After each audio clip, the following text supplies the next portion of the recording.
Counting the dash lines, bringing me back to you.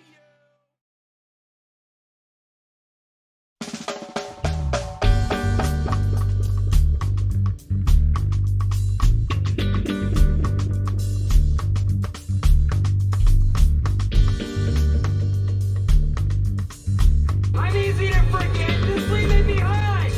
I'm only in the fucking late statement.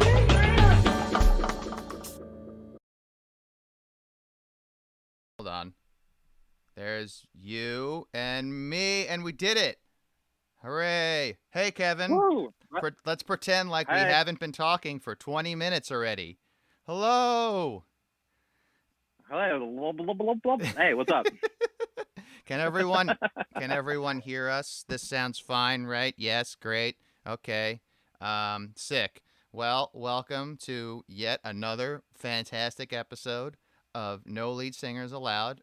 And in celebration, thank you for they like the intro. In celebration of the new Jeff Rosenstock, Deathy Roro record, I thought it would be fun to talk to Kevin Higuchi. There he is. You can see we have a lot of the same artwork behind us. See? Look. This is very true. Same poster right behind us. That's pretty wild. That's very funny. That's funny, dude. And I have the other one. I don't know if you can see it. Hold on. You see? My banner's right here too. Right where the orange thing is where the AOC Bowery one is. Oh. So Yeah, I got that one right there too. My banner's right there too, but Wow. mine's in the window.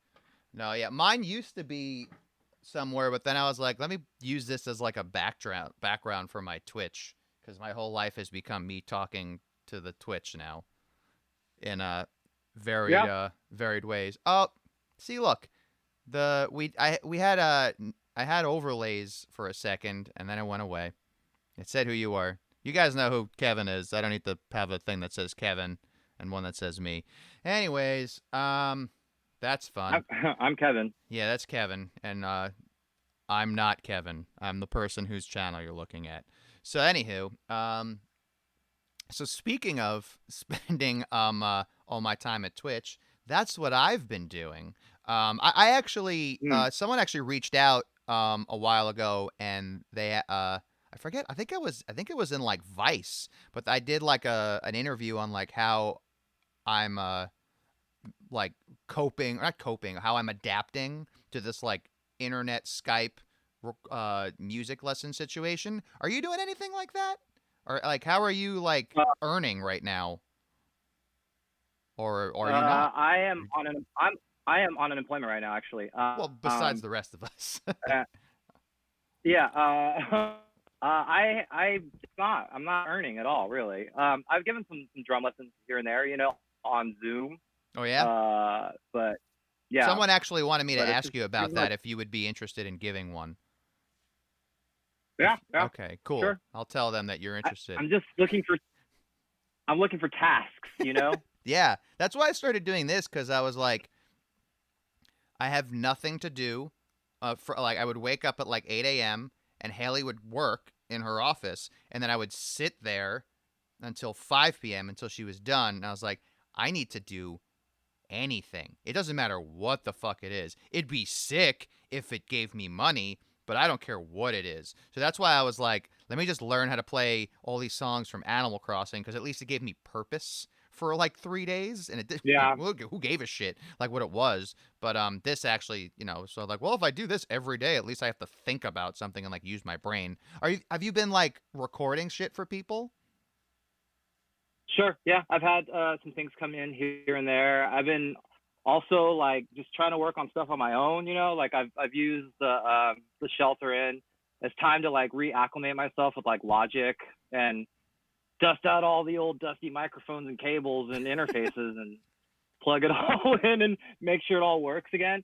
But it's been kind of cool because I've also had other new things that I've gotten since I used to use all that stuff a lot, and I've been trying to integrate them together, like my EAD and all that stuff. But also, since the last version of Logic I used was Logic 9, so I finally got the new one and a new computer. So I've been like trying to figure out the new cool stuff you can do with that, Mm-hmm. And so like I've been experimenting with like importing like MIDI chord packs and like using arpeggiators and and like just messing around with just moving samples and stuff into Logic and then arranging them.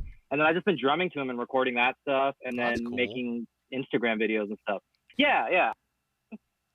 I've been trying to do stuff to keep my brain somewhat active. I've been practicing a lot. That's been the big thing. I've been really enjoying just being like at my house on my drums, just like I get to wake up and play drums when I want and whatever I want, and just like work on things that I have wanted to work on in my drumming, not just stuff I had to work on that I had to learn for tour or something like that, Sure. But yeah, it's been great. And it's like, it's funny to be like on a drum set, you stay, come back to it. And so like, it's kind of growing like a plant or a monster right now. It's like, it first started, it was so bare, right? And I was like, hi-hat, snare drum, bass drum. It's like, oh, maybe I'll put the toms up. And you put the toms up and you're like, I could use a ride cymbal. And then, dude, it's like grown. It's got like a splash cymbal and like a stack. I have a music stand up because I was reading some stuff before, but now I just put magazines with like pictures of people. I had Macaulay Culkin up there to give me inspiration the other day. It's an inspiring figure. Yeah, it's pretty funny. Yeah. But it's been cool though. It's been fun. It was partly that, and also trying to figure out how to give good audio for drumming into Zoom to like Oh yeah, I to like bet. explain something to someone. Yeah, I was wondering Yeah. like how you even do that, like because the person asked me like, does Kevin give lessons? I was like, I'm like, I'm sure he'd be like down, but like I don't even know how you fucking do that. Like it's hard enough just having like the bass go through the computer, let alone fucking snare drum and cymbal wash. What did Yeah. you do to resolve that? I've been using my EAD, which is like this Yamaha thing, like a trigger. You know the thing I'm talking about. I use for my in-ears. Mm-hmm. So I feed that into an interface. Plus, the kit's fully mic'd for when I've been recording, and that interface you can run that into Zoom. Yeah. That actually has been So, that was like a pretty a big bone that technology and the internet threw me right away. It was like I plugged my computer or my interface into my computer, and that immediately just showed up in like the Google Hangout I was doing for my first lesson. I was like, oh, I don't have to do anything. It's just right in here. Okay. yeah, Macintosh is like that. Yeah. Plug and play. Yeah. Like It was sick. I was just like, oh, I don't have to worry about this. Thank God. So that's been a yeah. So like with the lessons, as long as my audio going to them is good, I feel like that's good because it's important for them to be able to hear everything. sure. When they on the other end, I just make sure they have like headphones on, so it's not just like this blaringly loud room, and I can use my imagination. And I'm like, yeah, that's right. I saw your leg move. That was a kick drum. Yeah, pretty good. That's Not fair. bad. Do you is Yeah. I'll ask you the questions actually they asked me. Is this like a thing that you would like consider doing once the earth starts spinning again? Like continue giving online lessons? Like online, I've I always mean. taught my like. Yeah. I've always taught, and I always will, because like if people have questions that I can answer to help them like in their journey on their instrument, like I can't say no. You know what I mean? Like because Sure. that's all I lived off of when I was growing up, and yeah. But before I moved to San Diego, I was teaching like full at a drum shop, and I don't do that. I don't enjoy teaching all day. Like it's not me. Mm-hmm. Like it's cool for me in the beginning, and I'm like, this is awesome, but after a while, I don't ever want to do anything where I feel like I might possibly phone it in and just, you know what I mean? Like, and that's so easy to do teaching sometimes. Oh yeah. And Oh, I for don't, sure.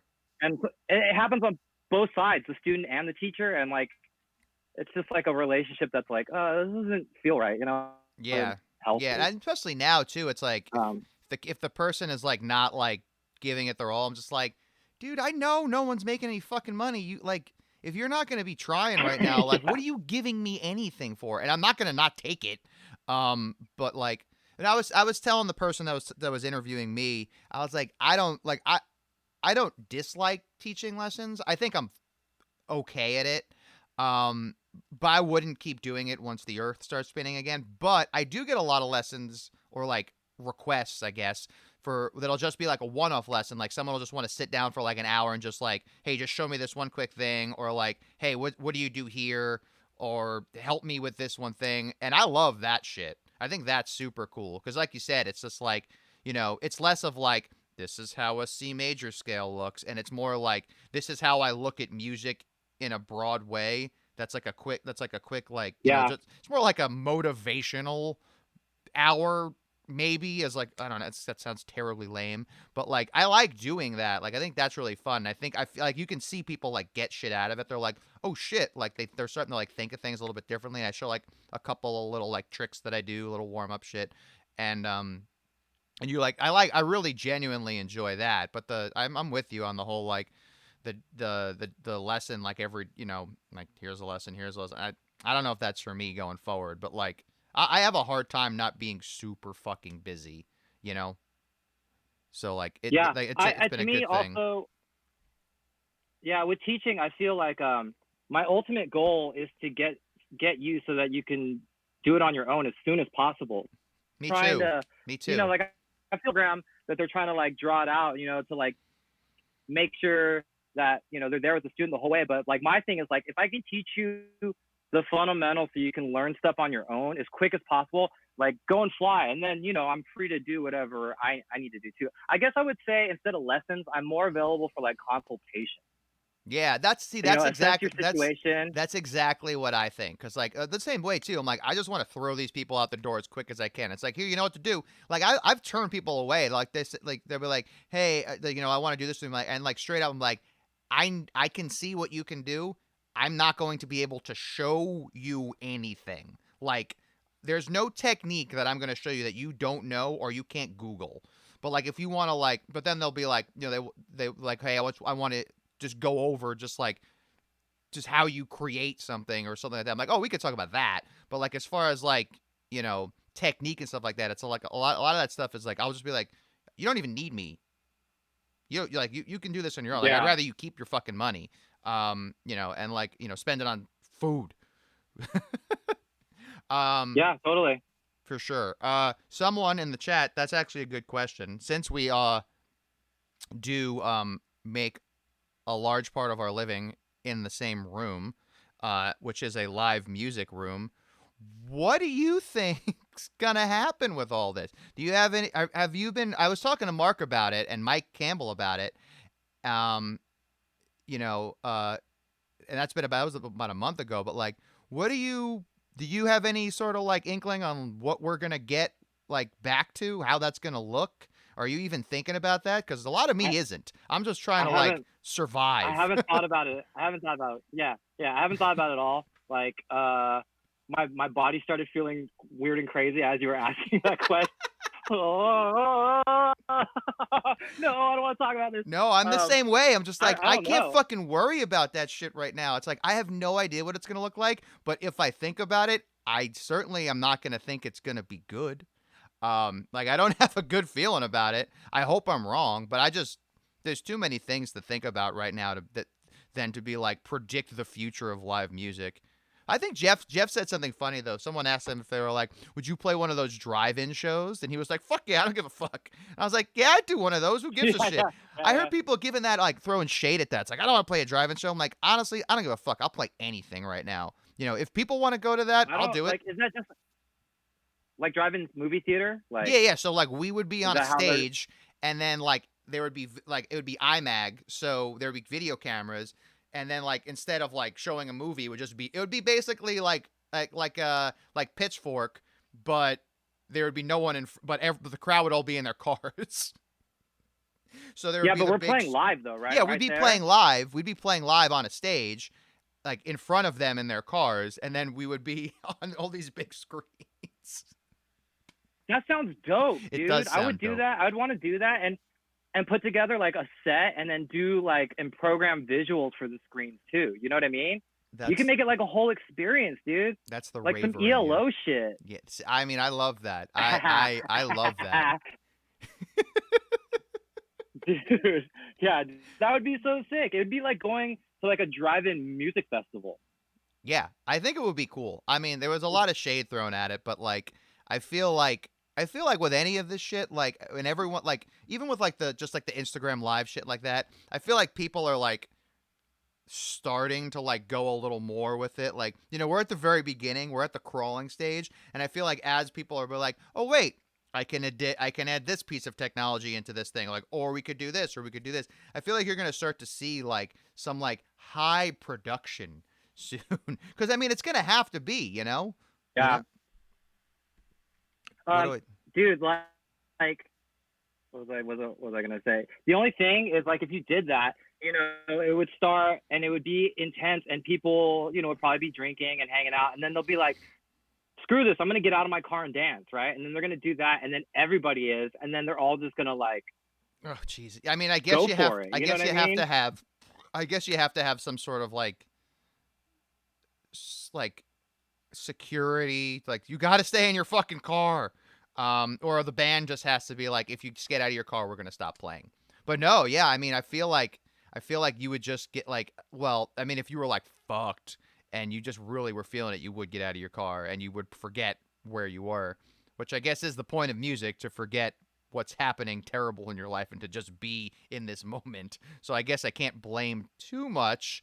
But I guess there would have to be something, or like, I don't even know. There'd have to be some sort of like precaution. Well, I mean, also too, I mean, you would imagine this would be in like a giant field in some way. So the cars could be pretty far apart. So like if you did get out of your car and just start grooving, you wouldn't necessarily be too far from people. I mean, I'm all for that. That sounds sick with like the visuals. You got the lights, you got the big, and this is a win. And also, it'll be outside. It'll be nice. It and looks cool. big in my head. Yeah, it's good. This is I'm all for this. It looks big in my head. Yeah. All right, sign me up. Who's booking it? All right, so we're into it. So that's good. So we can let people know we're all for drive-in shows. Someone said, do you think people should use Twitch instead of Instagram Live to do quarantine shows? Yes, the sound quality on Twitch is way better, but people don't use Twitch because only 25% of people have Twitch. That's why. That's why it works and it's good. As soon as it gets big and popular, it's gonna start just failing, dude. maybe I don't know. I know a lot of people, like, my buddies who like are on Twitch already, who are like, come on over. And like, why don't bands do that? They're like, the sound quality is so much better over here. I know that's why Tom does all his mixing sessions in here, just because the quality of sound that you can toss out is just way better. Oh, look, Summers is in here. Say hi to Summers. Oh, Summers. Oh, que bon. All right, so let's get to some more things here. So let's jump right into food. Because when people ask Hold on, me, I gotta write something for Summer. Okay, I'll wait. I can't type while I do this. Oh God, how do I even do this, dude? Our stupid inside jokes. This is see, this is what Jeff was like, you should make this a podcast. I'm like, this is really a visual and experience. It's going to be hard to make this thing be a thing you listen to. But anywho, so food. I would listen to it. Yeah, I would. Okay, I mean, let's well, do it. Food. So, but people are like, you're gonna have Kevin on. I'm like, yeah, Kevin. He loves drums, ninjas, and food. That's the big three. Hell yeah, dude. Yeah, Fact. so let's just get right into it. Best tour meal. What is it? Like a go-to? What the go-to and then the all-time. Like, do I have to be able to get it everywhere, or is it in a certain city, or? Well, what I mean, I think the go-to is like what like you wake up on a perfect day. What are you getting? I think I like that our whole band agrees on Vietnamese food. Yeah, right. Like, that's what's up. Vietnamese food never sounds bad. You know what I mean? Like, because there's a variety of things you can get there. Oh, not for you, but for me, there's a variety of things there. Yeah, but my favorite thing is there, so I'll just get that every day. Yeah, and I've never gotten sick from Vietnamese food. I mean, knock on wood. No, I know, yeah. No one's gotten food poisoning yet from Vietnamese. Yeah. Just that Chinese food place is the only food poisoning I saw. that Mike got. Who got it? Remember Mike got Oh. he got food poisoning, I think in Phoenix, and he Oh was yeah, we were in and the he same hotel and room, he was right? and it was the one where the bathroom was just kind of like around the there was just like a wall, but not The like a door's like door. the door's like hanging. Yeah, so we just Yeah. heard him like scream vomiting all night. That was bad. And I still d- don't I haven't thrown away the idea that I had food poisoning when we were in where was that? Denver and where's 311 from? Omaha. Remember when I Nebraska. was like Yeah, super Nebraska. sick? I feel like that could have been food poisoning. That was the worst I've ever felt in my life. But there was definitely no pho from that. That's good. So but what like the best meal though? What's that? Best meal. Um, dude, Xi'an's. Yeah, that's real good. Xi'an's favorite famous food. I haven't checked in on them They're, recently. they're, I hope they're okay. Christine said that they're to going their chili sauce. They ordered some. Yeah, you can buy that shit to go. I get to do that. They're the best food. By the way, Sheehan's favorite here. I'm gonna write it down in the thing. Xi'an's famous food, spelled with an X and an Yeah, apostrophe somewhere in there. that's the place. If you're in New York at all, that's where you fucking get food. Yeah. That's the best northern Chinese food there is. It's so good. Yeah, like Greenpoint, Flushing. Where else Manhattan. are they? They're in Manhattan. Manhattan. They're all Yeah. over. They're all over the five boroughs. They're what's up. They're fucking so good. That's great. Even got into spicy food. That place is like the way to get into spicy food. Oh yeah, like even if you don't like spicy food, because it's like the it's a spice different but type of tastes spice. good. It's the same thing as like Mission Chinese, where it's like, oh, Ma- I see why food is spicy and what it's trying to do. Like for the first Yeah, those it's are the first places where I was like, oh, I understand why food is spicy. There's actually something happen here instead of just like, like this dopey like, can you handle the spice? It's like who like that sucks. But like, Yeah, this actually has a flavor. yeah, it's the Sichuan peppercorn, dude. The Yes. Sichuan style spicy. It's so good. Oh The yeah. numbing, the mala. That's good stuff. Yeah, Alright. that's probably my number one. Okay, that's good. I think also another high one on my list when we're on the other side of the country is like Coronado. Oh yeah, I was just talking about the Coronado about Mark the other day. He just went and got coffee there or something like that. That place fucking rocks, man. So good. So good. So good. Also too, man, do you remember that like that bunker we played in Oh, Germany. in Berlin? No, in it's Aachen. Germany, yeah. Aachen. Aachen, yeah, that fried chicken in the bunker. Yeah, I That think, shit was unreal, dude. yeah, that's like if you ask me like my favorite vegan restaurants like in the world, like one of them is a disgusting World War II bomb shelter Bunker. in Aachen. Shelter, Like yeah. and I've been there like 3 times, and every time I go there, they make this. I think they would call it like vegan schnitzel. It's so fucking good. It's out of In a wrap? out of Oh, it's fucking fire. control how good that food is over there. And that's a place I wouldn't sleep ever. Like it's just so scary. It's so cold and it's just like a crazy place, but like they make the best vegan like wrap like schnitzel thing in the world. It's so bonkers. It's so It's just funny. like 2 kids too. Yeah, like yeah, yeah. I don't think like there's any formula going on. They're just like, I don't know, like we have like just do this and then fry it. And Well, they're no, like, okay. And I'll it's, tell like, you what super though. good. I don't know if it's the kids because we had when Bomb played there like 6 years before.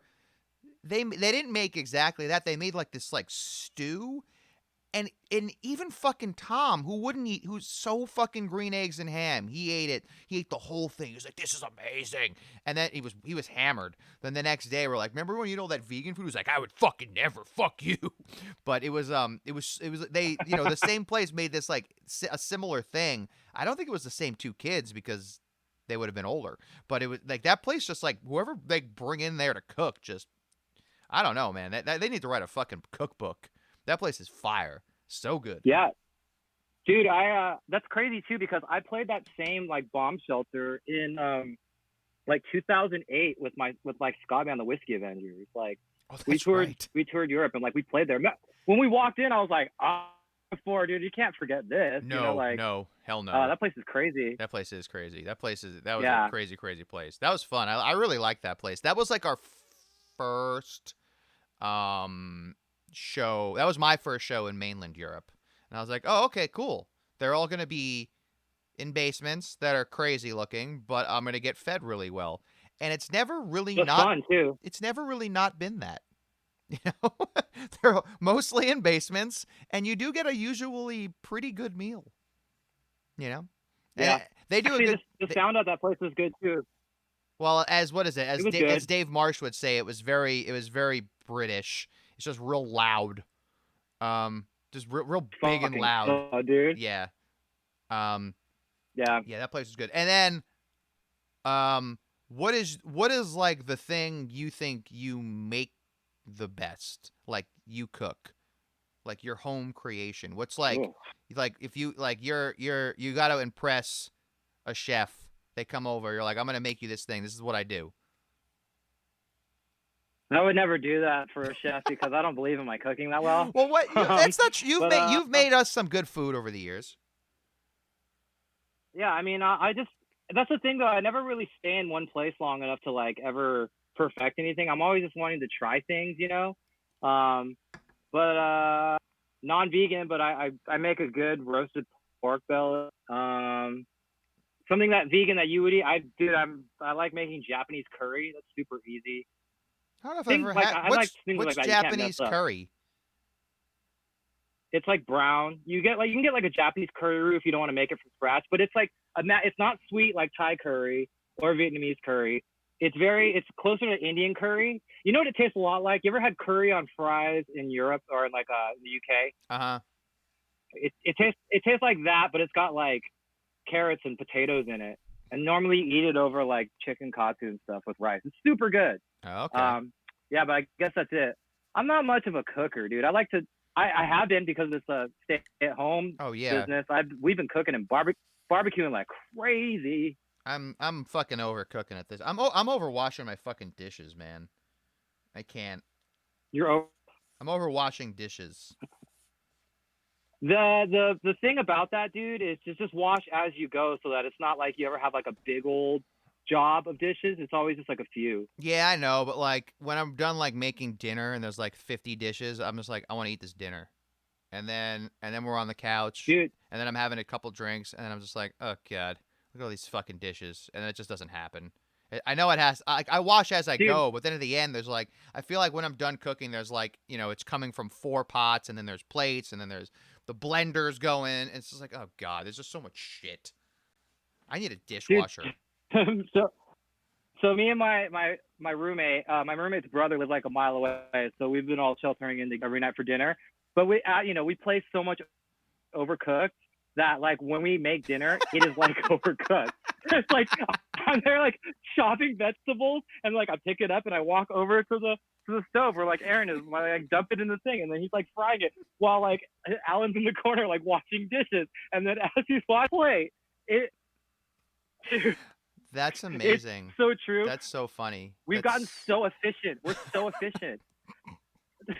Dude, the other day we went for like a bike ride. So we went to go help my friend Bree to like tear up her yard because she had to re-landscape her yard. So she's like, I need all of these weeds out of here. And literally we went to it like over, hey, you get the machete, I got the gloves, Aaron had a bag, and like, dude, we destroyed her yard in like an hour, dude. But it like if there was an overhead shot, it would have looked like overcooked. It's like me with a bag, it's like, like you like accidentally throw stuff, you know what I mean? Like you pick up a pile of things and you mean to put it in the bag, but instead you throw it past the bag. Just like, that's so silly. Well, that's Yeah, good that we're good. you're taking this into real life situations.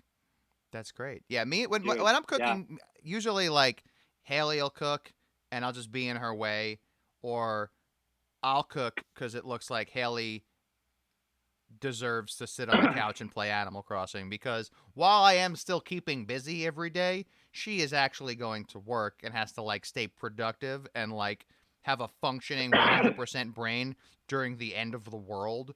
So I understand that that's probably very hard to like do your regular job under this pressure. So as much as I can, I'm just like, maybe it'd be great if I could, you just stay over there. I'll just do all this today. So there's not a lot of Totally. overcook here. That sounds good though. I mean, we should. I that'd be that's you got a good situation over there. It's good. You got some good roommates ready to. You got a prepper. You got a dishwasher. You got Yeah. a food runner. Right? What do they call that? An expo. Yeah. And I forget the name. I of don't it. know. I used to know when my friends were all Dude, working in kitchens. The thing that we discovered about cooking is about learning the timing of how long things need to cook. You know what I mean? Mm-hmm. So you delegate when to start certain things. Mm-hmm. And like we have certain like zones. Like we'll have like one person like on the grill outside, and like you try to finish it in the stove while something else is cooking on the grill. Like we've learned the grill is more frying and searing. Mm-hmm. And then there's different times on the grill, like when the flames are high or when the coals are low. So you do different things. And like that's what we figured out. Like the thing is timing. It's like we want to get it where it's all ready at the same. Not like in the beginning we're like cold ass mashed potatoes, like the vegetables are like piping hot and the meat's like super overcooked, and you're just like, damn, dude. What happened here? Now, Yeah. me and Haley make taco stuff on Tuesday, and we've gotten pretty good at like getting the tacos to be all assembled at once. So we've done actually good at that. But besides that, yeah, that is the timing is key. I feel like those purple carrot meals I get, they don't ever account for that. So like they don't tell you? Well, it's like they it's give you bullshit. steps, but I feel like they're just never right. So it's like, man, these noodles have been done for 30 fucking minutes and I'm still fucking chopping carrots up and like it's like, when is this like this could have been done better. So I agree. Yeah, that is a rough thing. The prep The prep is gnarly. Yeah, like if you don't know how to like dice an onion quickly or cut carrots suck. Especially if you want to julienne them, you're like, dude, unless your knife is really sharp and you've done it before, you're there like, oh, this sucks. Like, yeah, and they're all big and thick. You have carrot sticks. Also, too, like, I am like super hyper aware now of like, oh my god, if I cut my fucking finger right now and I have to go to the hospital now, I'm going to be so mad at myself. So I'm like super, super careful every time I have the fucking knife in my hand. I'm like, I am not going to get stitches in the middle of this bullshit. So that's always like running in my head every time I do that. Every time I run on my treadmill, I'm like, if today's the day I trip and I fall and I fly into the back of the fucking wall and break my leg, just like constantly like hyper aware of like having to go to the hospital for a stupid reason. Not a good thing. Yeah. Garditos. Yeah, be careful. Treadmills are definitely dangerous. Yeah, they are. I don't like them. The cat's been like getting near it too, so I'm afraid I'm gonna trip on the cat while I'm running, or she's gonna jump on it and fly away either. But I don't want to run outside with a fucking mask, so I'm just gonna stay inside and do this thing. And I want to get like I'm like working up because I want to do Candy's next marathon. He does a marathon every month. You see that shit? How far is that? Like 5K? No, I don't know. It doesn't matter. I think you do as much as you want. Fucking Dan, Christina's husband, he ran a full marathon. And Jeff ran like 10 miles. Yeah. Jeff ran like 10 miles. I think everyone else ran a half marathon. Some dude fucking jumped rope for 13 miles. That's fucked. Whoa. That's fucked. Really? Yeah, he jumped up and down the amount of time it takes, or the amount of space it takes to go 13 miles. That's like crazy to me. Was it the trombone player from MU330? Oh, yeah. The jump roper. Yeah. What was his name? I forget. Yeah, he's the one that got Dan into jump roping. That guy was crazy. He used to just play on stage in like tighty whities. He was a monster man. Jump roping is the real deal. That's crazy. Oh yeah. For anything for like keeping physically, I don't know, I guess. Am I? You've been running on your treadmill every day? Yeah. I try to do it like every other day. I can't run every day because my body will fall apart. But I definitely have been like aware of like, it's like you're home, you're not doing anything, you should be active because you're just sitting down, because like at my job, like I don't have like my regular job isn't like either like my job with you, we're obviously not sitting when we do it, and then like my other job, I'm like building AV stuff and like working and like like walking around like putting up speakers and screens and shit like that. So I don't sit at a desk really ever. So like I'm just used to moving. So now that like my job is to sit in front of a computer and talk, it's like I'm like very much where it's like I need to fucking do shit. So I've been like running every other day at least when I can. And also too like just like right before this we had just gotten back from Spain. So I definitely had a little like uh Spain weight to lose. So it was like, oh, good. You had Yeah, this is a good opportunity to what is get that rid of rice that. dish? Oh, paella belly. Paella bella. Yeah, totally. We ate so fucking good over there. We ate and drank such good stuff over there. It was awesome. We had such a good time. That was so fun. I'm so happy we got to fucking do it. I can't, and when I was there, I was like, I was reading about this, and I was like, "Oh wow, I wonder if this is gonna get really bad." And like I remember even too when we were recording the record when I was staying at Skylar's, I was talking to him because he works in China, and he was like, "Yeah, we're not going back to work for a long time." And I was thinking, like, part of me was like, "Shit, I wonder if Skylar could have caught this." So like even then, like it's like like in hindsight, it makes sense. In hindsight, it like they probably shouldn't have let us go to Spain. They should have been like, no one goes anywhere. But we went, which was nice, and then this happened. Whatever. It is what it is. So I want to talk about something. I don't know if a lot of people know this about you, but we kind of dove into it a little bit. But you play in a lot of different bands, obviously. Play a lot of different scenes too. So you're I guess a jazz musician, like like when you're home. At home? You're playing more jazz than anything else, right? Yeah, it's kind of it always changes a bit, but I definitely like. Yeah, I'd have to say the dominant like the majority of my gigs when I'm home are jazz gigs. Yeah. And then you were in a punk band with me. And then you came, like the band you directly came from before us was like a metal band, right? Well, directly before you guys was a reggae ska band. Reggae ska band. Oh, the Whiskey Avengers. Sure, and then sure. Yeah, and then before that it was Influence, which was like metal, rap rock. So piccolo snare drum. So I love this. But like, so like, what was like, so like, obviously the punk is like known for having a very specific like kind of scene. Like, what were like the biggest differences you've noticed as you've like kind of like floated as probably a very likable member of all the scenes, but like as like a just and you're not like a lead person in any of the bands. You're the drummer, so you're kind of just like me, where you're kind of just more observing. Like, what are the things you've noticed, like particularly about each little scene that like makes it a little different to you, and like that sets them apart? Because I always like think that's really interesting. Because like I know friends that are like metal, and I just like know that like people who like do merch for metal bands. Like it's a whole fucking different world. And then the jazz shit, I don't know anything about because I don't do any of that. Yeah. Well, first off.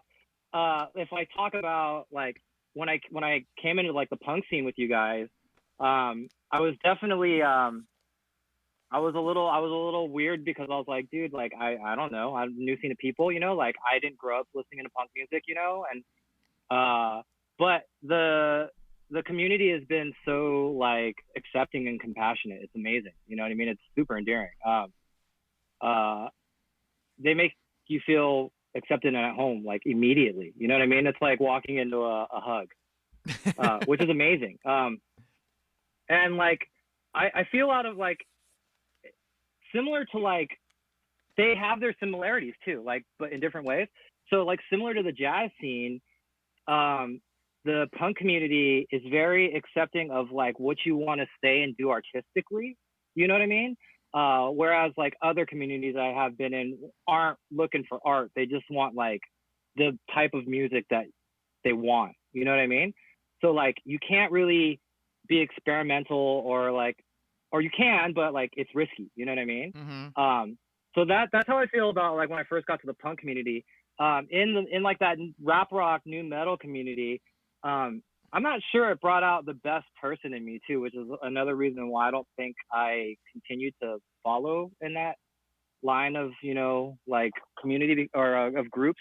Because like I just didn't feel that like the people I were playing with, like the music was the focus at the time. I'm sure Mm-hmm. it's changed. I'm sure other bands are different, but for me, it wasn't. You know what I mean? Like there were other motives that we don't need to get into, but like I wasn't on the same page, and Sure. like so I was like, I think that's the big reason why I left San Jose too and I moved to San Diego. I was trying to start over.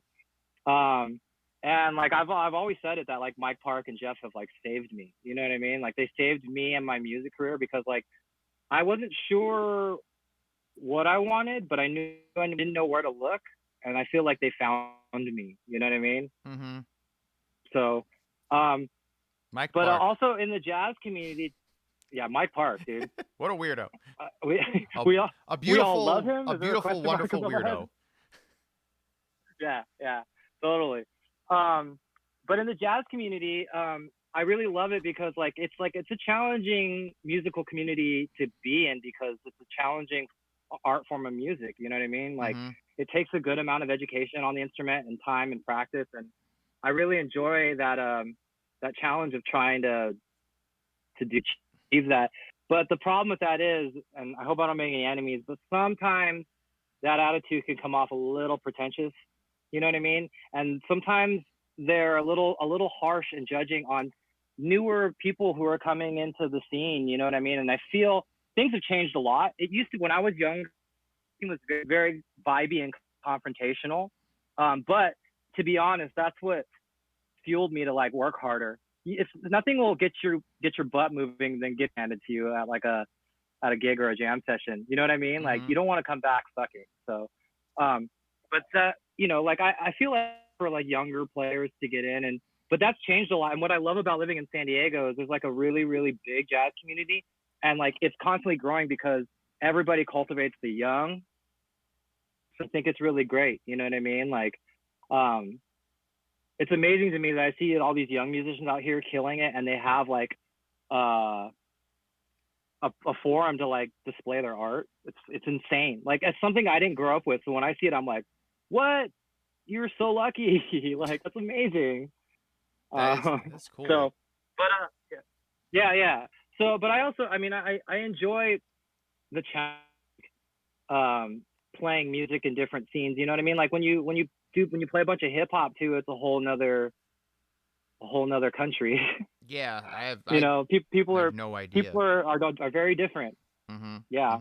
Mm-hmm. But again, I I don't know, like all of that is going to blend at some point with me as like as a drummer, as a person. So I just hope that like I'm just it's fine, I'm accepted, and so far it's been good, So I feel happy, and I feel happy with myself. I'm just happy with the decisions I've made and where I am. You know what I mean? And it's crazy too because like you listen to people talk about being stuff, but like when you truly kind of crazy, dude, you're like, damn, dude, life is good. It's good. It's real good. Yeah, we got lucky. We got lucky. Yeah, we got lucky. Yeah. Costa says hello. To be honest, it's funny. Oh, talk like it's so funny. Like when you and I first met, we were picking you up from the airport to go in to record We Cool, Mm-hmm. and Jeff's like, this is my buddy, my best friend from back home. He's gonna play bass on the record. I really hope you guys get along. All right, let's go get him. And then we went and picked you up, and then you and I we recorded together, which is actually a really cool way to meet someone. Sure. It's how I met Jeff. Mm-hmm. Jeff and Mike Huguenot. But it's like we had this common goal, and like we linked up, and we were like feeling each other out like two animals, and then we're both like, yo, dude, like we're gonna like go on tour this year. We were going to Korea like in a month after we recorded that record, right? Oh yeah, yeah, right away. And I was like, bro, we went to Korea and Japan, and I was like, dude, we're like gonna be on like 12-hour flights together, dude, like exploring these lands. It's gonna be so crazy. And you're like, yeah, man, I hope we like each other. Yeah, there was really no no room for that not to be the case. It was just like, yeah, Jeff Yeah, was, no honeymoon. no, yeah, it was just like, you live with this person now. Yeah, Jeff was like the Yeah, same way too. you're He's like, married. yeah, when he sent me the We Cool demos, I was like, who's playing drums on this? He's like, oh, this guy Kevin that I met. I was like, this guy Kevin that you met? The What? Kevin that you met. Yeah. Like, who? And he's like, That's yeah, such a Jeff answer. he played on the Bruce Lee band records. He's really good. I was like, I love you, but I don't ever agree with what you think is really good. Usually, so I was very like, what is this guy? I just thought you were gonna be like, just like, cause I just felt you were gonna just be like a crazy like the Weezer drummer, but like more spastic. That's like in my mind what I was gonna get was just like complete Cali, baby. just complete anarchy on the drum set. I was like, this is gonna be bonkers. And then I heard the songs. I was like, what is this person gonna sound like playing these? And then it was like you. I'm like, it was oh, crazy though. okay, this is 100% the opposite of what I thought was gonna happen. We were supposed to tour with Lemuria first. Remember that? Yeah. Like, that's the first thing Jeff asked me about. We were, but then that got canceled. But then, yeah, so that's why this all worked out like that, because you and I were supposed to have a full U.S. tour to get to know each other. So like on tour with Lemuria, you know what I mean? Like nope. So, I'm glad the way it did. It's such a story, dude. Like, we had to like do one of the most intimate things in recording and track live together when we had met each other that day. Like, yeah. Oh no, we had rehearsal before. Well, that week, dude, it was that week. We had 4 days of rehearsal in Mike's shitty practice space in that little cube. One of them I couldn't go into. Yeah. We couldn't even go into it because you were, previous discretion. It's just a different podcast. Yeah. Yeah. And then the next day it was like play, and then we recorded half the fucking record that day. Or no, dude, did we record all of it except one song?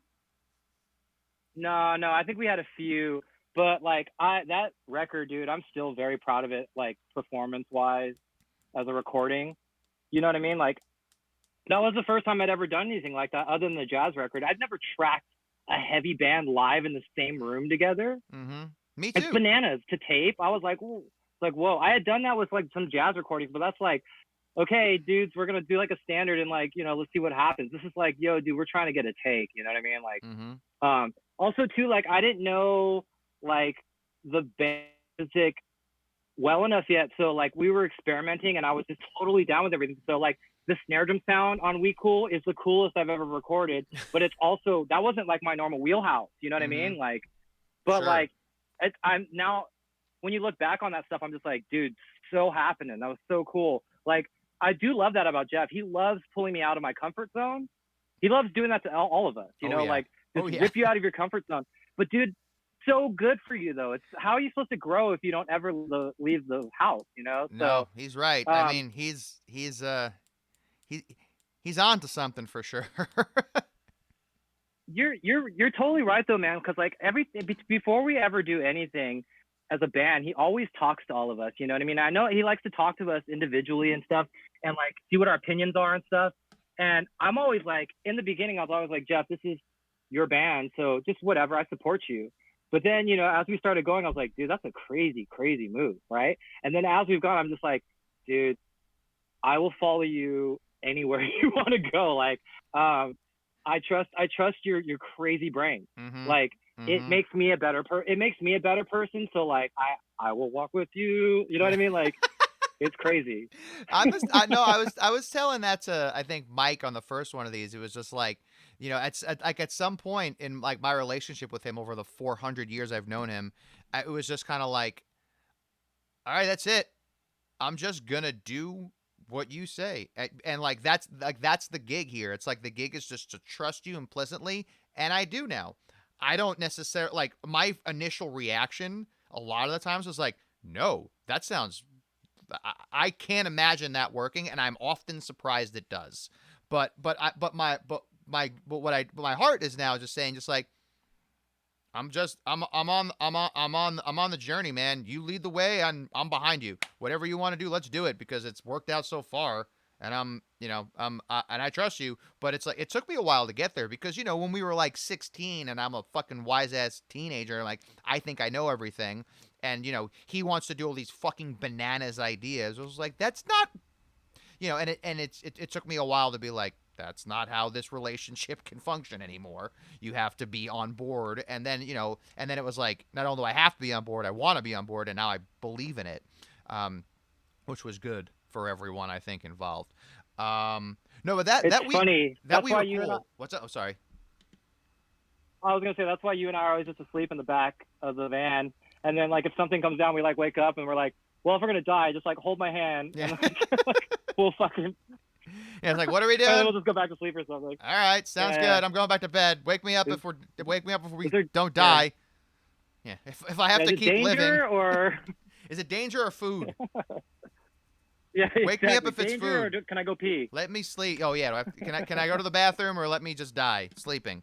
No, I was gonna say that we cool recording for me was literally the first time I heard something that I was a part of, like an ensemble, a group I was in, when I was like, oh fuck, this is real. Like this is a real thing. Like I had never we had done bomb records that were good, but that was the first thing that I heard. I was like, oh shit, like maybe this can be the thing that I devote, my energy towards for the rest of my life. Like that was a Yeah. really like a big wake up experience for me. I was just like, oh dang, like that whole experience, because like I'd never done anything like that before. I met you that week. I flew out to California to make the record. I'd never recorded with Eugen, or I knew Mike obviously, but I never recorded with him. It was in a Yeah. real studio. It was this whole new thing for me, and I just never done it before. And then when I heard the first thing, I was like, oh fuck, like maybe this is a thing. Maybe this will be a thing. And then when I heard it, that's still my favorite sounding Jeff record. Maybe just because it's the first one that I was on, so I might be biased, but that's my favorite sounding one for sure. I don't think it's necessarily the best one, but it's my favorite one, like sonically, which is weird because it's even before Yeah. Jack had his like Dude, API board. Yeah, because I come from all the realms. Like I put my full backing behind a lot of records. You know what I mean? Like with the Whiskey Avengers, like that's the case of me being in a band where we're like selves using all our own gear, and then you know what I mean. We made our records like that. Mm-hmm. And also with Influence, when I first joined Influence, we were like, they were coming off a record they did with Sylvia Massey, and like we were going in. I was going into a record that we were doing like. We were working with the producer that did like Sugar Ray and Ozo Motley, and you know what I mean. And like, first round of demos I did with them, we did with the producer that worked with like Puddle of Mud and all that kind of stuff. So I was going into these LA studios with like Cartage, and so I was like, damn, dude, I've done it. I'm a full-fledged professional musician now, Mm-hmm. but like.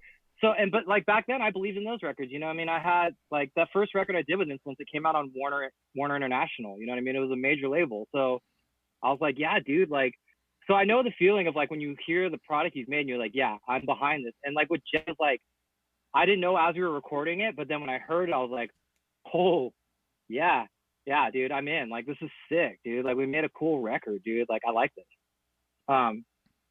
And, we did it without me. Well, I think we had like a Facebook meetup before we went out to we went to the Bay. Oh right? yeah, I we think did. You and I We had talked. we had some sort of like Facebook thing, and I was just like a chat. and I was like, this Yeah. is weird.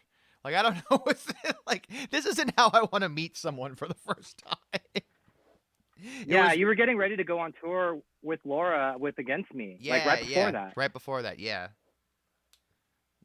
And I was like, this guy's a drummer. I'm like, what are we doing? Like, I'm like, Hardly. what kind of band is this? What Yeah. indeed. No, yeah, What I indeed. remember that. I remember that actually. That's right. I was just like, Jeff's like, we're gonna FaceTime. I was like, what?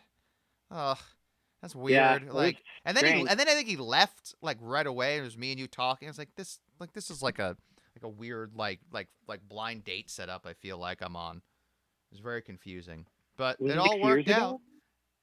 What's up? Yeah. Was that like 6 years ago? I think so. I think it was, yeah, I think it was like 6 years ago. Wow, that means I've known Jeff for about almost 10 years now, like maybe like 9 years, And you met Jeff something like when? that. Bruce Lee band record, the Bruce. first one. Everything will be all right. And we didn't meet you before that, huh? We didn't meet you at that at Asian Man, We're or was that we're in after the that? same room. You guys watch. Yeah, you guys watched me play with the Yeah, Chinkies. right. Yeah, I remember that. That was that crazy fucking Yeah, what's his face? Skiba night. Matt Skiba incident. Yeah, Yeah, that's Skiba right. night. I like how that guy stole all the thunder. Oh yeah, yeah, he really did. He took care of that show. Stole it right quick. Yeah, that was when Mike had that girl play the keyboard that he like from Juilliard, just like out of nowhere, right? Something like that. He's done a lot of crazy things, dude. Remember we had like that little clarinet on, like Jeff had like a music stand in the score, and he was like conducting. Like, and the day before we had all the marching drums. Oh yeah, Dude. yeah, yeah. It was a fun. It was a fun ass record to make, dude. We put Mhm. that dinner bell in there. It was so Oh, I fun. And then he had that electric trumpet. oh the Oh my god, dude. Evie, right? Yeah, electric valve EV, instrument, yeah, Evie. dude. Yeah, yeah, yeah. This shit was so funny. The funniest session. I was like, dude, like, why isn't this being like video documented? This is so funny, dude. Like, I was just cracking up the whole time. Yeah, it was very silly. And I Great. was it was very and I feel like we were done very quickly, so it was like there was very little stress involved. It was like I'd never made anything that quickly. It was like I feel like I recorded for 2 days. That was it. Like we like did something the first day, and then we basically finished the record the second day. Like all the drum and the bass and the rhythm guitar was done. I was like, and it all sounded really good. I was like, oh okay, that's that. Yeah. It's like super like it I was mean, super just chill. the magic of Jeff's records are always like all the ice. So you and I are always just sitting there like, you want to like go eat more food, like, smoke weed and like eat food. Like, yeah, Yeah, there's yeah it's pretty crazy. yeah the magic happens after the basics are done. You're like, what are you hitting, yo? What? Like, oh okay. Yeah. At least he's like saved stuff for us now. He's like, stick around. There's gang vocals and like tambourines and like, like I love the drum overdubs. Those are always a fun day too. Mhm. You know, like Yeah, crazy ideas. And I'm just like, you're not even a drummer, dude. Like, where did that come from? I don't know how his brain hears all of that. I think there's in like in that movie the Bomb the Music Industry movie. The JT, the keyboard player guy, he has like a line where he talks about Jeff and like he like says how like Jeff like he hears the whole song in his head at some point, just somehow he just hears everything. So like he hears the drum overdubs too. He's a fucking weirdo, man. He's always been from minute one. Yeah, it's Minute one of amazing to meeting me. him, I was just like, this is a crazy person. He and it like but I'm lucky in that way though, like because I had a lot of friends in high school like this because that's how I met Jeff that were like as talented as him that just made me feel like I needed to fucking be running at this all the time just to keep up. So the only reason that like I mean, I credit like a lot of them as like the reason that like I feel like I can kind of play with anyone in this scene particularly is that because I worked so hard at it as a kid because all my friends, I grew up with people like Jeff who were just so good already. It was just kind of like, oh shit, I gotta really fucking be on top of my game here if I'm gonna fucking feel comfortable standing in a room with these clowns because they were all just so good and Yeah, they just lived it right away. that's like that's the New York musician vibe. It's like keep up or fucking get lost. You know what I mean? Like, and that's very jazz mentality too. And I think Mhm. that's also why I vibe with you guys. I'm like, yeah, dude, like this train ain't gonna wait for anyone. You know what I mean? Fucking get on or fucking Yeah, stay home. get on or stay home, bro. We're going. Yeah, and I feel like that was We're like that going. was like a vibe in high school. Where it was kind of like it wasn't really a like my friends didn't really listen to a lot of punk. It was more of like a jazz like kind of situation with that group. So that's where we kind of came from. But then we just went into punk ska town and just never really left. Yeah. Oh yeah, that's good. You got that question. JT just showed up too. That's funny. He just said hello right as I fucking mentioned. I like fucking what is the word? I like conjured him with my voice. Creepy. Yeah, his ears were burning. Yeah, right. Shows up.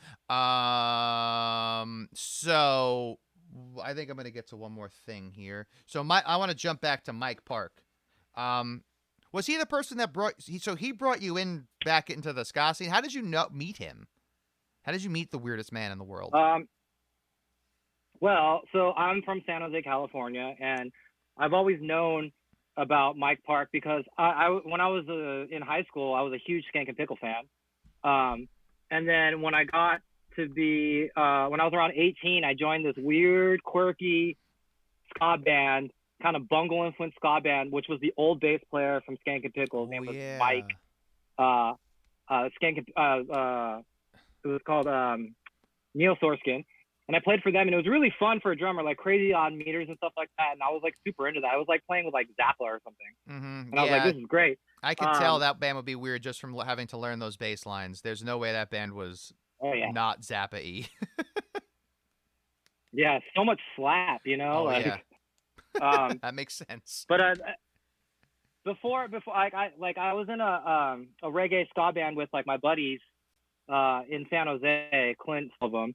And you know, we would play like local ska shows and stuff like that, but we were more of like a bar band because like we did it to make money, you know what I mean? Mm-hmm. We had like ska and reggae covers of songs. Dude, we recorded a whole version of Bohemian Rocksteady, which we called Bohemian Rhapsody, yes. which we recorded reggae ska Bohemian Rock, and it's insane. And we made a video in Tijuana that sucks. We never posted it, but dude, it's crazy though, right? How have you never sent that to like me? Lee and Clint, I'll send it to you. Lee and Clint are like insane musicians. You know what I mean? Like they play jazz too, and I love those guys. You know, like they were my. And so when I do gigs with them, Mike Park would be like, "Yo, who's this Asian drummer playing ska?" He met me at like where we actually talked at. You know Micah, the drummer for Monkey? Yes. He was having a birthday party, and we played his birthday party, and Mike Park was there, and he pulled me aside. He's like, "Dude, you're an Asian ska drummer," and I was like, okay. That's 100% what he said too. Like, there's no way it wasn't exactly that. Totally. And he was like, I have a all Asian ska band. I'm like, yeah, I know the Chinkies. And he's like, do you want to do some gigs with us? And I was like, yeah. And so he called me to do that. I learned the stuff, and then I did the Asian Man. And we did some other gigs too. But because of that is why he called me when he and Jeff were working on that Bruce Lee band record. Mm-hmm. He's like, I know this guy who knows how to play ska. It wasn't even Asian anymore. He's just a ska drummer. That's good. So I was like, yeah. And I love playing ska. You know me. I love ska. I love the ska. Everyone loves the ska. It's very fun. That's very funny. You weren't in the same room as me in Korea, right? You were staying with Dan. Is that right? Yeah, I was with Dan. Yeah, you were in the room with Mike, right? It was so weird. He would like wake up like before me and Jeff, and he would just kind of like crawl around the room in his underwear, and he'd look at me like across the room and just go, shh. And then he would crawl over to like Jeff like a creepy spider. I was like, Mike, this sucks. What do you do? He's such a crazy guy. He's a weirdo, man. He took me to Japan, and I will be indebted to him for the rest of my life. I love him very much. The thing with Mike Park is the better your relationship is with him, the weirder it's gonna get. Like it's like a sign of endearment. If he starts getting weird with you, it's like, dude, this guy likes and appreciates me enough to mess with me. You know what I mean? To fuck with me. Oh yeah, and that's his dream. He loves it. When we first met, he would always be like Higuchi, and it'd be like straight facts. He'd be like, Higuchi, I got this show. You should do it, and it pays this much, and do you want to do it? I'll be like, yeah. Or like, Higuchi, this band needs you to sub or something, and I'd be like, okay. And then it became like, go man, Higuchi. And I was like, oh man, these calls are getting weirder and weirder. But he's barely saying words, but I know what he means. Yeah. So yeah, that's good. Yeah, he's a crazy person. I love him. Did you hear what he did the other day about him in his car? Did you hear about that? Oh, geez. I was like, I'm not surprised. It sounds like him. Apparently, Mike locked himself in his car the other day and turned the heater on to simulate a home sauna. And so and I think For he like an had hour, right? yeah, for like an hour. And Dan P, he was like inviting people into the Instagram live to like hang out with him. And one of them was Dan P, and Dan P said that there was like a therapist in the chat that was like, if I heard one of my clients doing this, I would call like the authorities to come stop them. That sounds like a Oh my terrible god. experience. Um okay. So jumping off Mike and weird, since you do play with even a lot, you probably play with more weird shit than anyone I know, honestly, because you're not just in punk world. What is the weirdest shit that you've had to play? Like weird, like how? Like anyway, just like Like, give me a couple weird things. Like well, we're just like, what is this?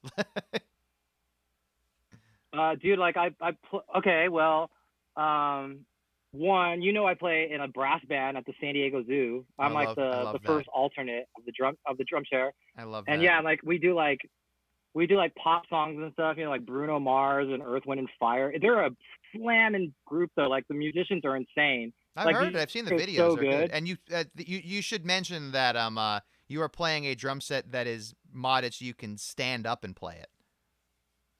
It's a stand-up cocktail. The thing about that gig is whenever the season first starts, dude, it's so hard because you have to stand on one leg the whole time because you're playing the kick drum with the other one. So that back leg, oh my god, dude! Like near the end of the first day, you can't even make it through like a whole song. So I had to switch, play easier parts with my left foot just to get off of it because you're standing on one foot for basically like 3 to 4 minutes, and it's like, fuck. Oh, So I yeah. started getting more animated, like dancing, because I need to do that stuff because like I just need to get blood flowing down there again. It's like it's crazy. Yeah, it's that band's super fun. I play in like a Celtic band out here, so like I'm doing a lot of like Irish jigs and stuff like that, which is fun because they always want me to just do what I do, but I'm like I want to play them kind of legitimately. And in those gigs, they play like a frame drum, like a bodhran, Mhm. and I'm playing a drum set because we're playing all sorts of other stuff. So I'm just doing all this floor tom work and stuff like that. Like that's interesting. I don't know what else is weird. Those are two pretty weird ones. So I mean, yeah, it's strange, but they're not that strange. No, like, I guess the standing drum set at the zoo is just a funny sentence. I think maybe that's more strange than actually what you're doing, because I guess you're just playing Bruno Mars covers. But the fact that you're at the zoo Yeah. and you have to stand up while playing this cocktail drum set, I think that's what makes it kind of wacky. For You sure. want to hear what makes it even more wacky? When I Please. first started doing it, we had a show at the end of the night, this like amphitheater where like we literally had to like I had like a lavalier and we had speaking parts and I was like acting all stupid like I was in a show, like we were part of this show with like where they brought in seals and stuff, and then that graduated to the point, dude. That graduated to the point where in these last years there is a parade at the end of the night where they have all these like kind of Lion King-ish, human operated like lions and Mm-hmm. and our in it, and we march in this parade. And literally in these last 3 years, I have to go out there in the middle of the parade in the very beginning, and the spotlight comes on me, and I start the parade with like a djembe drum part. Oh, Jesus. And like for the first like, and I still have they change it. I have to write it on the head of the drum because I can't remember it. I'm always like reading it like, but it's really embarrassing. I'm like standing out there just like, and all these kids are just like, what's he gonna do? Mom, what is that? What's that? Especially when I had dreadlocks. Oh my God, people were just like, oh, he's so ethnic. Kevin used to have dreadlocks Look at down that. to his down to the floor. By the way, for anyone that Yeah. that hasn't seen that. So this is kind of like a full circle thing for you then, do you think? Do you feel like, or do you ever think about that, like maybe like if there's like a kid like looking at like, or even like you with the dreadlocks, there's like a kid looking at this dude who like starts the parade with the djembe, like you've inspired him to become a drummer, like because you said you wanted to become the drums because a dude playing at the casino, right? Disneyland and Or yeah, Circus. yeah. Yeah, both. Like everything, everywhere I saw it. Dude, to be honest, at the zoo there are these little kids that are like fans of the group, and they come watch, and like these kids stand behind me and just watch me. Yeah, like that is happening, dude. It's funny. I don't really do it much anymore, but because the first time it happened, we have this thing called the djembe battle. It's a bit that we do when we're marching around, where we have a little tiny djembe, and we find a little kid, and they have a song that we play along, and then we have like a little drum battle. But so I normally have lines. I'm supposed to act like this like professor of percussion. And one of the first times I went out there and did, I was like, this little kid, he volunteered, he brought him up, I put the djembe on, I'm like, hi, how's it going? And then he looks at me, and then he looks around, and he realizes he's like, everyone's looking at him, and just starts going, just starts screaming and crying, and I was like, ah! I'm like, what do I do? What do I do? What do I do with And this like kid? the leader took over. Yeah, the leader took over, but then after that, he's like, yeah, anymore. I get it, dude. I was like, I was like scarred. I was like, I don't know what to do. I don't. It was ridiculous. Children aren't. I don't get it. I don't know what to do with them. It's sort of crying. It's broke. Get it Just away not from that me. quickly. Yeah, yeah. Zero He's got snot all over his face. zero to terrified immediately. Just like ah. I wouldn't know what to do with that It's either. funny because you saw it in his face. He was like super happy at first that he got picked, and then you gave him the drum. And he's like smiling, and then he like looks at me, and he like looks around, and you see it all settle in, and then just panic in his face, and then just like, it's so good. Oh my god, it's so embarrassing. That's good stuff. Poor little guy. Okay. I think that's good. We've come full circle with your drumming career at the casino to now making children cry at the zoo. So I feel like we've really put a pin in this. If there's anything anyone wants to ask right now, think about it, because now we're going to do the last portion of the show. So you have your computer in front of you, right? Yeah. All right. So in honor of our friend Mike Park, Google image search Mike Park. Okay. Like on my phone or on my computer? Doesn't matter. You just need to see a picture of him. Just go to the Google images of him. Oh, here's a good one. Oh, actually, no. So do you see the one? It says my first band. Actually, you're in the chat. So hold on. I'm just gonna do this. Yeah, the one where he's holding up the Vulcan. Yeah, I'm gonna put it in the chat here. So get your You want pen the drum and set get in your the corner? pen and paper. One sec. Let me grab a better pen. I have a pencil. All right, that's fine. No, I was just like, my Sharpie's in the other room from my drum set is for taking notes. But okay. All right, so we're gonna draw. We're gonna draw him. We have 1 minute to draw Mike, and we're gonna see who does better. So let me know when you're ready, and I'm gonna hit go. Okay. All right, I'm ready. Go. Yeah, Go. I'm going. All right.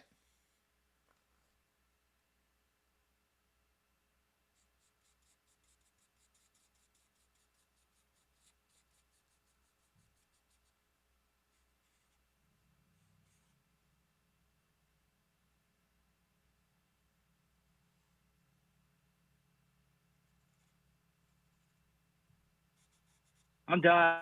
You can't be done already. I'm done. All right.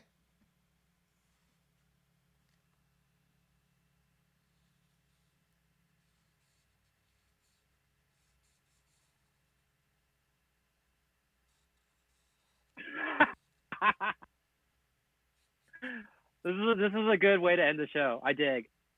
All right. It's what I got. All right. Time's up. Shut up, Okay. phone. All right. So what do you got? Let me see. So show it up. Oh, that is good. That's very nice. That's much better than mine. Check it out. The proportions are really important. Yeah, he does have the old big head. He looks bald in mine more than yours, which he's not. He does have a beautiful head of hair. All right, so here's Mike Park. Let's see what people think. Kevin is a whiz. All right, people like it. They like it. So, all right, there we go. So this is more of the drawing contest. This does not look like Mike Park at Make all. sure. Should we mail these to him or? Text it to me. I'm gonna put it up. It becomes the thumbnail of the thing. Oh, great, dude. Yeah, you totally thought this through, dude. Great job, John. I thought about it for a second. All right. Well, if there's anyone have anything else they want to ask Kevin or me or anyone while we're here, and if not, I'm gonna go eat dinner. I bought these fucking crazy Oh wow, it's dinner time for you. vegan jalapeno stuff or sausage jalapeno cheese things. They're crazy. They're very good.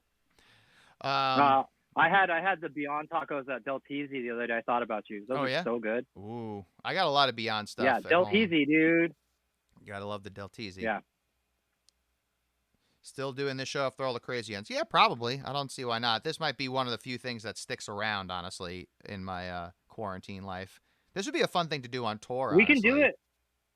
I was gonna say we could do this on road. We can do it in the hotels or in the venues. Yeah, it'll be so fun. This would be a fun thing to do on tour. This probably will be something that sticks around. The only problem is I have a different computer I do this on than mine, and it's not mine technically. So I might need to get a new laptop. I do need to get a new laptop anywho. The laptop I fucking record on, that I've been recording everything for everyone that's asked me to do anything, is my laptop from 2009. It's unbelievable that it runs anything. I can't believe. Yeah, mine's still going works. too.